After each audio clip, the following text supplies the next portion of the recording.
Hello सुवर्णमयी, तुम्हाला माहितीच आहे मला कमेंटमध्ये खूप वेगवेगळ्या प्रकारचे प्रश्न विचारले जातात, ज्यातून त्या लोकांनी माझ्या पुढच्या व्हिडिओंसाठीचे विषय सुचवलेले असतात.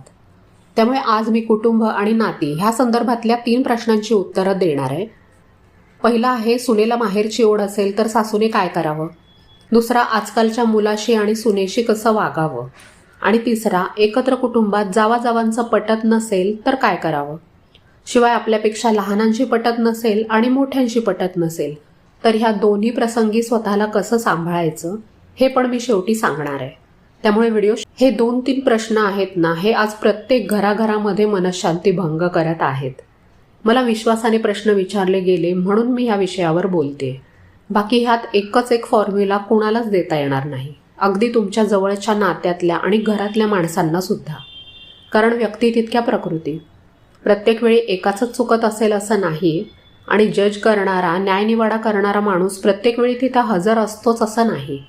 पण मी असं समजते की प्रश्नाचं उत्तर शोधून नातं सुधारण्याचा प्रयत्न तीच व्यक्ती करते जिची आपलं आयुष्य सुधारण्याची मनापासून इच्छा असते. तर आधी बघूया सून आणि सासूचं नातं. तिचं मन कायम माहेरीच असतं, सतत फोन, मेसेज. नवीनच लग्न झालेलं असेल तर तिचं मन लगेच शिफ्ट होत नाही. ती 20-25 वर्ष एका वेगळ्या वातावरणात वाढलेली असते. तिचे आई वडील, मैत्रिणी, तिथल्या सवयी, हे सगळं पटकन सुटत नाही. आपण सुद्धा जेव्हा लग्न करून आलो होतो तेव्हा आठवून बघा ना, आपल्यालाही माहेरची ओढ असायचीच की. आज टेक्नॉलॉजी आहे म्हणून ती जास्त बोलते, प्रत्येकाच्या हातात फोन आहेत म्हणून कॉन्टॅक्ट वाढलेत. ह्याचा अर्थ असा पण नाही की तिला सासर आवडत नाही. तर ह्याचा अर्थ एवढाच आहे की तिला अजून तरी माहेर हक्काचं वाटतं. किती नाही म्हटलं तरी सून सासरी थोड्या दडपणाखाली असते, पण माहेरी मात्र ती मोकळी असते. त्यामुळे तिकडे ओढा जास्त असतो. इथं खरं टेन्शन निर्माण होतं ना, ते परिस्थितीतल्या फरकामुळे. सासू जेव्हा सुनेला बघते तेव्हा तिच्या मनात येतं की आमच्या वेळी असं नव्हतं, आम्हाला डोक्यावरून पदर घ्यावा लागत होता, आम्ही कुणासमोर असं हसलो नाही, मोठ्यांशी बोलताना 100 वेळा विचार करावा लागत होता. मग ही आजची मुलगी इतकी मोकळी कशी? हिला कुणाची भीती कशी वाटत नाही? पण विचार करा की आपला काळ वेगळा होता. तेव्हा सहन करणं हाच गुण मानला जायचा. पण आत्ताचा काळ वेगळा आहे. आत्ताच्या मुली शिकलेल्या आहेत, स्वावलंबी आहेत आणि त्यांना त्यांचं मत मांडायला शिकवलं गेलेलं आहे. यामुळे सासूला वाटतं की सून उद्धट आहे, तर सुनेला वाटतं की सासू जुन्या विचारांची आहे. पण खरं तर दोघी सुद्धा आपापल्या जागी बरोबर असतात, फक्त त्यांचे काळ वेगळे आहेत. जनरेशन गॅप सगळ्याच नात्यांमध्ये थोडी अडचण करतोच. मग ते आई आणि मुलीचं नातं असलं तर त्यात सुद्धा अडचण येतेच की. मग अर्थातच सुनेसोबतच्या नात्यात सुद्धा थोडीफार अडचण येणारच. सासूला वाटतं की मी घरासाठी आयुष्यभर कष्ट केले आणि सून आता आरामात कशी राहू शकते. ह्याला अगदीच मत्सर असं नाही म्हणता येणार, पण ती एक प्रकारची हुरहुर असते की मला जे मिळालं नाही ते हिला इतक्या सहज मिळतंय. दुसरीकडे सुनेला वाटतं की मी काम करतेय, सगळं सांभाळतेय, मग माझ्या कपड्यांवरून किंवा माझ्या माहेरच्या फोनवरून टोमणे का? जेव्हा सासूला स्वतःच्या अस्तित्वाची भीती वाटते आणि सुनेला स्वतःच्या स्वातंत्र्यावर गदा येते असं वाटतं, तेव्हा नात्यामध्ये कडवटपणा येतो. इथं मला ऐकणाऱ्या सासवा सुद्धा असतील आणि सुनासुद्धा. त्यामुळे आधी सासूसाठी सूचना, कारण तिसरी व्यक्ती सूचनाच देऊ शकते. शेवटी प्रश्न आपल्यालाच सोडवायचा असतो. तर सासूबाईंनी मनातली तुलना थांबवा.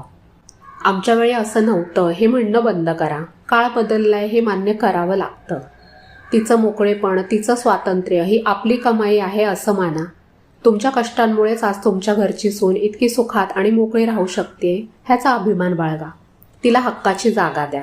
तिला सासरी इतकं मोकळं वातावरण द्या की तिला माहेरी फोन करून मन हलकं करायची गरजच राहणार नाही. आणि सुनेसाठी पहिली गोष्ट म्हणजे आदर दाखवा. सासूने हे घर रक्ताचं पाणी करून उभं केलंय. तुमच्या आधुनिक विचारांचा त्यांना कदाचित धक्का बसत असेल.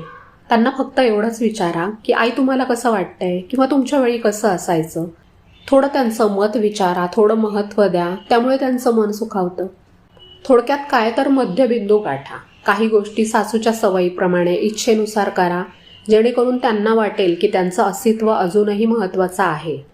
आणि थोडंफार स्वतःच्या मनाप्रमाणे वागा. सासू सून म्हणजे आई मुलगीसारखं नातं असायला पाहिजे असं दोन्ही बाजूंनी अट्ट सोडा. त्या 2 पिढ्यांच्या 2 मैत्रिणी होऊ शकतात का हे बघा. छोट्या छोट्या गोष्टींवरून एकमेकींना जज करू नका. तुम्हाला काय वाटतं?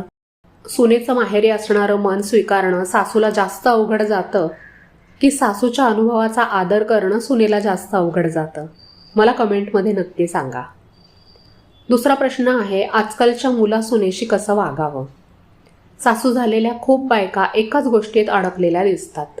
मुलगा बदलला, सून मान देत नाही, घरात आपलं स्थान कमी झालंय. मनात एक हुरहुर असते, रागसुद्धा येतो, पण त्यापेक्षा जास्त मनाला लागते ते आपण कुठे चुकलो का ही शंका. आज आपण खूप शांतपणे प्रामाणिकपणे बघूया आजकालच्या मुला सुनेशी नेमकं कसं वागावं, जेणेकरून स्वतःचंही मन शांत राहील आणि नातंसुद्धा बिघडणार नाही. आधी एक गोष्ट स्पष्ट समजून घ्या की पूर्वीचं जग आणि आत्ताचं जग खूप वेगळं आहे. पूर्वी मुलगा आईवडिलांसोबतच राहणार, सून आली म्हणजे घरात पूर्ण मिसळून जाणार, माहेरला विसरून जाणार, मोठ्यांचं ऐकणं म्हणजे कर्तव्य आहे, ह्या पद्धती होत्या आणि त्यानुसार ती पिढी वागली. पण आता बऱ्याच वेळा मुलगा आणि सून दोघांनाही स्वतंत्र राहायचं असतं. त्यांचं नातं समानतेचं आहे, आज्ञाधारकतेचं नाही. कोणताही निर्णय ती दोघं मिळून घेतात आणि त्यांच्या जबाबदाऱ्या सुद्धा विभागल्या गेल्या आहेत. म्हणजे काय तर ना जुनी पिढी चुकीची आहे ना नवीन पिढी, पण काळ बदललाय. जर आपण जुन्या अपेक्षा धरून बसलो तर मनस्ताप वाढणारच. खास करून सध्या ज्या नवीन सासू झाल्या आहेत ना, त्यांनी सासूरवास सुद्धा सहन केला, कदाचित अजूनही करत आहेत आणि आता त्यांच्या सुना मात्र त्यांच्या कंट्रोलमध्ये राहायला नकार देतात. त्यांना मी सँडविच जनरेशन म्हणते. त्यांच्यासाठी एक स्वतंत्र व्हिडिओ मी लवकरच करणार आहे. अजून एक गोष्ट लक्षात ठेवायची, ती म्हणजे मुलगा आपला आहे पण पूर्णपणे आपलाच नाहीये. ही गोष्ट थोडी टोचते पण खरी आहे. लग्नानंतर त्याचं एक नवीन नातं तयार होतं, त्याच्या प्रायोरिटीज बदलतात. तो दोन्ही बाजू सांभाळण्याचा प्रयत्न करतो. त्याला पण त्याचे करिअरचे, कुटुंबाच्या जबाबदारीचे प्रश्न असतात की. मग त्या प्रेशरमुळे एखादा मुलगा आई किंवा बायको ह्यापैकी एका बाजूला झुकला की दुसऱ्या बाजूने त्याला टीका सहन करावी लागते. इथे आपण काय करतो तर तो आधीसारखा का वागत नाही असं विचारतो. पण योग्य प्रश्न काय आहे तर तो आता वेगळ्या भूमिकेत आहे, त्याचे पण वेगळे प्रश्न आहेत, मी त्याला कसं समजून घेऊ. तिसरी गोष्ट म्हणजे सुनेला अगदीच परकी मानायचं कारण नाही, पण ती पूर्णपणे आपली मुलगी असल्यासारखी सुद्धा नसते. आपण नेहमी म्हणतो की मी तिला मुलीसारखं मानलं, पण खरं बघितलं तर मुलीशी आपण मोकळेपणाने बोलतो, तिला रागवतो, ओरडतो सुद्धा. पण चुका झाल्या तरी पटकन माफ करतो, अपेक्षा सुद्धा कमी ठेवतो. आणि सुनेबाबत मात्र न कळत जास्त अपेक्षा ठेवतो, तिच्या छोट्या छोट्या वागण्यामध्ये अर्थ शोधतो, स्वतःसोबत तिची तुलना करतो. त्यामुळे नातं ताणलं जातं. योग्य दृष्टिकोन काय आहे तर ती एक वेगळी व्यक्ती आहे, तिची स्वतःची सवय, विचार आहेत, वेगळे संस्कार आहेत, तिला पूर्णपणे वेगळ्या पद्धतीने वाढवलं गेलेलं आहे. आणि आपण जितक्या जास्त सूचना देऊ तितकं नात्यामध्ये जास्त अंतर पडतं. आपण अनुभवातून बोलतो की हे असं कर तसं कर, पण त्यांना तो हस्तक्षेप वाटत असेल तर, ज्याच्यामुळे ते हळूहळू दूर जातात. मग काय करायचं तर सल्ला विचारला तरच द्यायचा, नाहीतर शांत राहा. तुमचं मत एक पर्याय म्हणून मांडा, आज्ञा म्हणून नाही. ऐकलं तर ठीक, नाहीतर त्याचे काही दुष्परिणाम झाले तर त्याची जबाबदारी पण त्यांचीच असेल. आणि स्वतःचं आयुष्य रिकामं ठेवू नका. मुख्य चूक इथं होते, आपण सगळं लक्ष मुलगा, सून, त्यांचं वागणं ह्यावरच ठेवतो आणि मग काय होतं, छोट्या छोट्या गोष्टी मोठ्या वाटतात, मन सतत दुखावलं जातं. त्यामुळे स्वतःचं असं एक वेगळं आयुष्य तयार करा. तुमचे छंद, मैत्रिणी, काम, आवडीनिवडी ह्यामध्ये तुमचं मन रमलेलं असेल तर सगळा फोकस मुलगा आणि सुनेवर राहणार नाही. एखादी समाजसेवी संस्था, भजनी मंडळ, एखादा आध्यात्मिक ग्रुप जॉईन करा, तुमच्या आवडीनुसार काहीही. आणि अशा मैत्रिणी जिथं एकमेकींच्या घराबद्दल, सुनांबद्दल चर्चा केली जाणार नाही. जेव्हा तुमचं स्वतःचं आयुष्य भरलेलं असतं तेव्हा इतरांकडून तुमच्या अपेक्षा कमी होतात. आदर मागून नाही तर वागण्यातून मिळतो. आपण खूप वेळा वाट बघतो, मला तिने मान द्यायला पाहिजे, पण आदर हा मागून मिळत नाही ना. आदर मिळतो तो शांत वागण्यातून, स्वतःच्या मर्यादा ओळखून आणि कुठे बोलायचं, कुठे थांबायचं हे समजल्यामुळे. आणि इतकं करून समोरच्या व्यक्तीची ते समजण्याची पात्रता नसेल तर आपला मान राखून थोडं अंतर ठेवून राहायचं. भांडण करून अगदीच तोडून टाकण्याची पण गरज नाही. आता ही अलिप्तता म्हणजे तुटकपणा आहे का तर नाही. अलिप्तता म्हणजे मनाने शांत राहणं, घरातल्या प्रत्येक गोष्टीमध्ये गुंतून न जाणं, स्वतःचा समतोल सांभाळता येणं. ह्याचा अर्थ असा नाही की मला काहीच फरक पडत नाही, तर ह्याचा अर्थ असा आहे की दुसऱ्याच्या मानसिक गुंतागुंतीमध्ये मी स्वतःला हरवणार नाही. काही गोष्टी स्वीकाराव्याच लागतात. मुलगा आधीसारखा राहणार नाही, सून पूर्णपणे तुमच्या मनासारखे वागणार नाही, घरातली स्वयंपाकाची पद्धत हळूहळू बदलणार, कदाचित ती तुमच्या इतकं घर स्वच्छ नीटनेटकं नाही ठेवू शकणार. हे सगळं आपल्याला थांबवता येत नाही, पण आपण काय करू शकतो? स्वतःची मनःशांती जपू शकतो. शेवटी एक महत्त्वाची गोष्ट, आई म्हणून तुमचं स्थान कोणीच काढून घेऊ शकत नाही. ते आपण स्वतः सोडतो, रागाने, अपेक्षांनी आणि सतत मनाला दुखावून घेऊन. तुमच्या मुलाला जर लक्षात आलं की बायको आईबद्दल तक्रारी करत राहते, पण आई मात्र योग्य वेळी योग्य ते बोलते आणि आपल्याला तक्रारी सांगत नाही, तर त्याला तुमचा किती आधार वाटेल? जर तुम्ही शांत, स्थिर आणि स्वाभिमानी राहिलात तर नातेसंबंध हळूहळू स्वतःच संतुलित होतात. काही वर्षांनी निदान तुम्ही एकमेकांना त्रास न होता एकत्र तरी राहू शकता. विचार करून बघा, तुम्हाला खरंच काय पाहिजे? मुलगा आणि सून तुमच्या म्हणण्यानुसार वागावेत हे पाहिजे, का तुमचं मन शांत, स्थिर आणि आनंदी राहावं हे पाहिजे?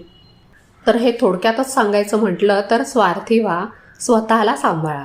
मुलगा आणि सुनेचा संसार तुम्ही कायम सांभाळू शकणार नाही. आपल्यानंतर त्या दोघांनाच आयुष्यभर एकत्र राहायचंय, त्या दृष्टीने आपण आपलं वागणं ठेवायचंय. आपल्याकडून जमेल तेवढी मदत करायची आपल्या मुलासाठी. घरातली कामं करावी लागली तर ती व्यायाम समजून करायची आणि मुलगा सुनेवरचा फोकस काढून स्वतःवर आणायचा. तिसरा प्रश्न आहे, एकत्र कुटुंबामध्ये जर जावाजावांचं पटत नसेल तर कसं वागायचं? हा प्रश्न साधा वाटला तरी खूप वेळेला आपल्याला असं वाटतं की आपलंच काहीतरी चुकतंय का, की समोरच्याचं चुकतंय. पण बऱ्याच वेळा परिस्थितीच अशी असते आणि आपण मात्र विचारांमध्ये अडकतो. आता बघा, एकाच घरात राहणं म्हणजे रोजच एकमेकांना बघणं, रोजच ऐकणं आणि रोज सहन करणं. आणि तरीसुद्धा मनातलं सगळं बोलता येत नाही, कारण घर आहे, नातं आहे. रागाने सगळंच बोलून टाकून कुठे जाणार आहोत आपण? म्हणून हा प्रश्न साधा नाहीये. त्यामुळे प्रश्न फक्त जावांचं पटण्यापुरताच न बघता पुढे मी ह्याविषयी पण बोलणार आहे की आपल्यापेक्षा लहानांशी किंवा मोठ्यांशी कुणाशीही पटत नसेल तर त्या दोन्ही परिस्थितीत आपण कसं वागायचं. कारण नाती वेगवेगळे असतील, पण ती कशी सांभाळायची ह्याचा एक फॉर्म्युला आपल्या मनामध्ये तयार असेल तर आपण सगळीच नाती एका बेसिक लेवलवर सांभाळू शकतो. सगळ्यांशीच आपलं खूप छान पटलं पाहिजे असं काही नसतं. आपण लहानपणापासून शिकतो की सगळ्यांशी चांगलं वागायचं, सगळ्यांना खुश ठेवायचं, जमवून घ्यायचं. पण खरं सांगते, सगळे लोक आपल्यासारखे नसतात. एकाच घरात वाढलेली मुलं वेगळी असतात. सख्ख्या भावंडांचं एकमेकांशी 100% पटत नाही, कधी कधी तर 10% पण नाही. मग वेगवेगळ्या घरातून आलेल्या दोन स्त्रिया एकसारख्या कशा असतील आणि त्या अगदी गुण्यागोविंदाने एकत्र कशा राहतील? खूप वेळेला आपल्याला वाटतं की मी जरा जास्त ॲडजस्ट केलं तर सगळं ठीक होईल, पण ॲडजस्ट करत करत आपण स्वतःलाच हरवून जातो आणि तरीसुद्धा काहीच बदलत नाही. मग आतून चिडचिड वाढते. म्हणून आधी हे मान्य करायचं, पटत नाही म्हणजे आपण वाईट नाही किंवा समोरची व्यक्ती वाईट नाही, फक्त आपलं जुळत नाही. आधी हे मान्य केलं की मन हलकं होतं. दुसरी गोष्ट, अंतर ठेवणं म्हणजे नातं तोडणं नसतं. एकत्र कुटुंबात राहून सुद्धा भावनिक अंतर ठेवता येतं. हे खूप जणींना कळत नाही. आपल्याला वाटतं बोललं नाही तर वाईट दिसेल, लोक काय म्हणतील. पण रोज बोलून मन दुखावून घेण्यापेक्षा थोडं अंतर ठेवलेलं काय वाईट आहे? उदाहरणच द्यायचं तर आवश्यक तेवढंच बोलायचं, कामापुरतं. विनाकारण अवांतर गप्पांमध्ये रमायचं नाही, प्रतिक्रिया द्यायची नाही. कारण ह्या अवांतर गप्पा आणि प्रतिक्रिया हेच बहुतेक वेळा भांडणाचं मूळ असतं. खूप वेळेला आपण एखाद्या विषयावर, एखाद्या शब्दावर जास्त विचार करतो. समोरच्याला त्यामुळे काही फरक पडत नाही. ती व्यक्ती सहज सवयीमुळे बोलून जाते. प्रत्येक गोष्टीला उत्तर द्यायलाच पाहिजे असं नसतं. कधी कधी टोमणे येतात, तुलना होते. डायरेक्ट नाही पण सूचक बोललं जातं आणि आपल्याला लगेच उत्तर द्यावंसं वाटतं, पण उत्तर दिलं की विषय वाढतो. मी स्वतः एक गोष्ट बघितली, काही लोकांना फक्त तुमची प्रतिक्रिया पाहिजे असते. आपण शांत राहिलो ना की त्यांची एनर्जी कमी होते. शांत राहणं म्हणजे कमकुवतपणा नाहीये, तो स्वतःला वाचवण्याचा मार्ग आहे. या पद्धतीने तुम्ही स्वतःचा सन्मान राखून स्वतःला वाचवू शकता. अजून एक गोष्ट लक्षात ठेवायची, ती म्हणजे आपली बाजू फक्त योग्य वेळीच सांगायची. खूप वेळेला आपण रागात बोलतो आणि नंतर पश्चाताप होतो. म्हणून प्रत्येक गोष्ट लगेच बोलायची नाही. योग्य वेळ बघायची, वातावरण बघायचं आणि मग जमेल तेवढं शांतपणे सांगायचं. मला असं वाटतं, ह्या शब्दांनी सुरुवात केली ना की शक्यतो भांडण होत नाही. स्वतःचं आयुष्य घरापुरतं मर्यादित ठेवायचं नाही, हा मुद्दा खूप महत्त्वाचा आहे. जर आपलं सगळं लक्ष घरातल्या ताणावर असेल ना तर मन थकून जातं. म्हणून स्वतःचं काहीतरी पाहिजे, काम, आवड, मैत्रिणी, एखादा ग्रुप, ज्यामध्ये आपण आनंदी असलो ना की छोट्या छोट्या गोष्टी आहेत त्या मनाला दुखावत नाहीत. म्हणजे समजा तुम्हाला तुमचं काहीतरी काम आहे, जॉब आहे, अशावेळी कोण काय बोललं, कसं वागलं ह्याचा विचार करायला वेळच मिळत नाही. 6वी गोष्ट, दुसऱ्यांना बदलण्याचा प्रयत्न थांबवायचा. हा सगळ्यात कठीण भाग. पण खरं सांगते, आपण कुणालाही बदलू शकत नाही. आपल्याला वाटतं एक दिवस त्यांना समजेल, पण खूप वेळेला लोक बदलत नाहीत. मग काय करायचं तर अपेक्षा कमी करायच्या. अपेक्षा कमी केल्या की मन दुखावणं कमी होतं. 7वी गोष्ट, स्वतःचा सन्मान जपायचा. शांत राहायचं म्हणजे सगळं सहन करायचं असं नाही. जर अपमान होत असेल, तुमच्या मर्यादा ओलांडल्या जात असतील तर ठामपणे आवाज न चढवता आपण स्पष्टपणे सांगायचं. कारण जर आपण स्वतःचा सन्मान जपला नाही तर दुसरं कोणीही जपणार नाही. आता हे सगळं ऐकून तुम्हाला कदाचित वाटेल बोलायला सोपं आहे पण जगायला कठीण आहे. हो, आहे कठीण, पण रोज भांडण, रडणं, ताण घेणं त्यापेक्षा हे तरी कमी कठीण आहे. एकत्र कुटुंबात राहणं म्हणजे फक्त एकत्र जेवण, एकत्र स्वयंपाक नाही, तर एकमेकांच्या स्वभावाशी जुळवून घेणं असतं. आणि कधीकधी जुळवून घेणं म्हणजे एक अंतर ठेवून राहणं.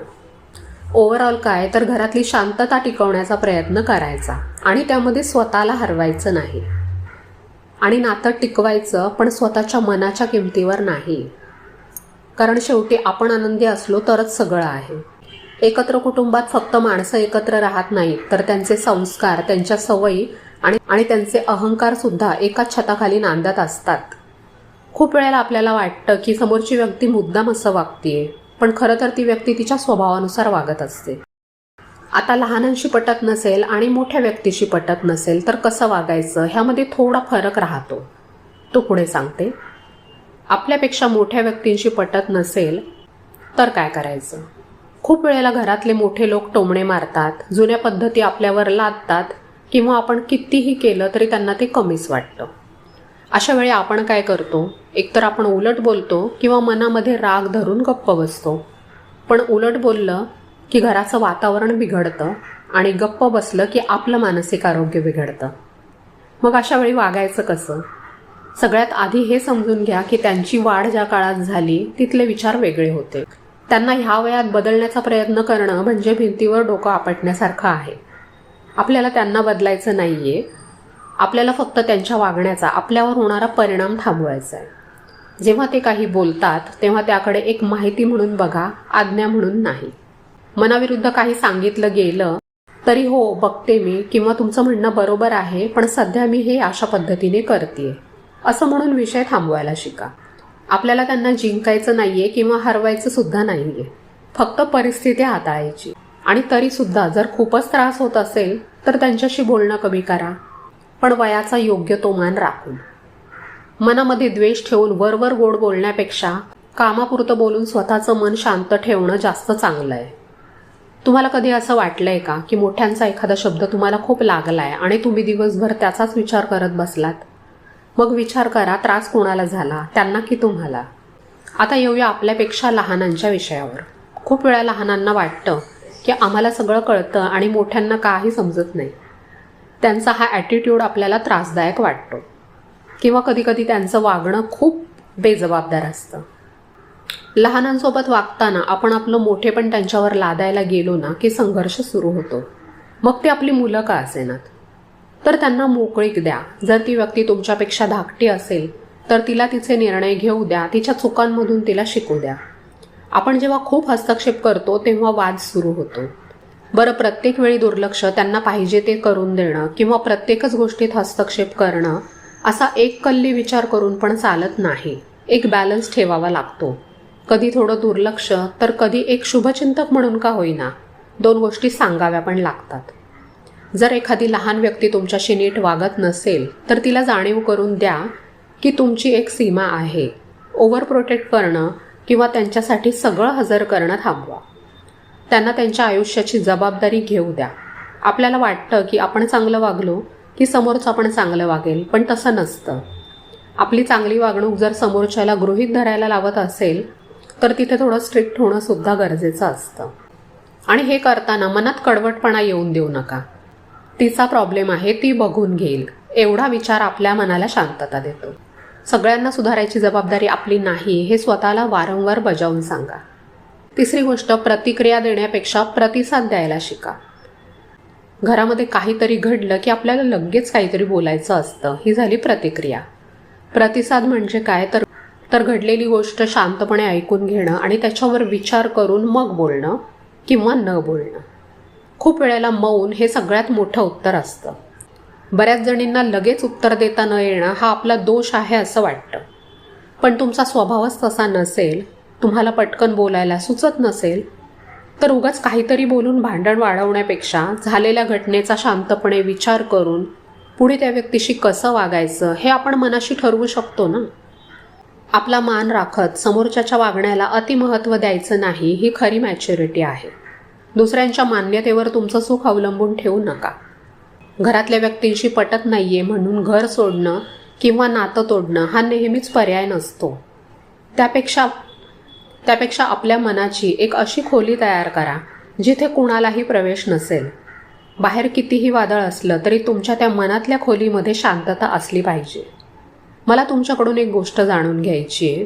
तुम्ही कधी असा अनुभव घेतलाय का जिथे बोललं असतं तर भांडण झालं असतं, पण तुम्ही शांत राहिलात म्हणून विषय तिथेच थांबला?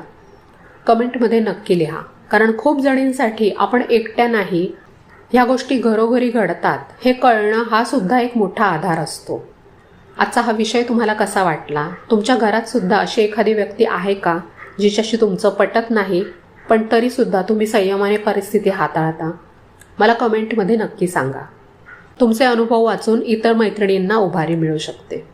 अशाच काही खोल मनातल्या विषयांवर आपण बोलत राहूया. तसंच चॅनलची मेंबरशिप घेऊन तुम्ही या चॅनलला जास्त सपोर्ट करू शकता. पुन्हा भेटूया अशाच एखाद्या विषयासोबत. तोपर्यंत मन शांत ठेवा आणि आनंदात राहा.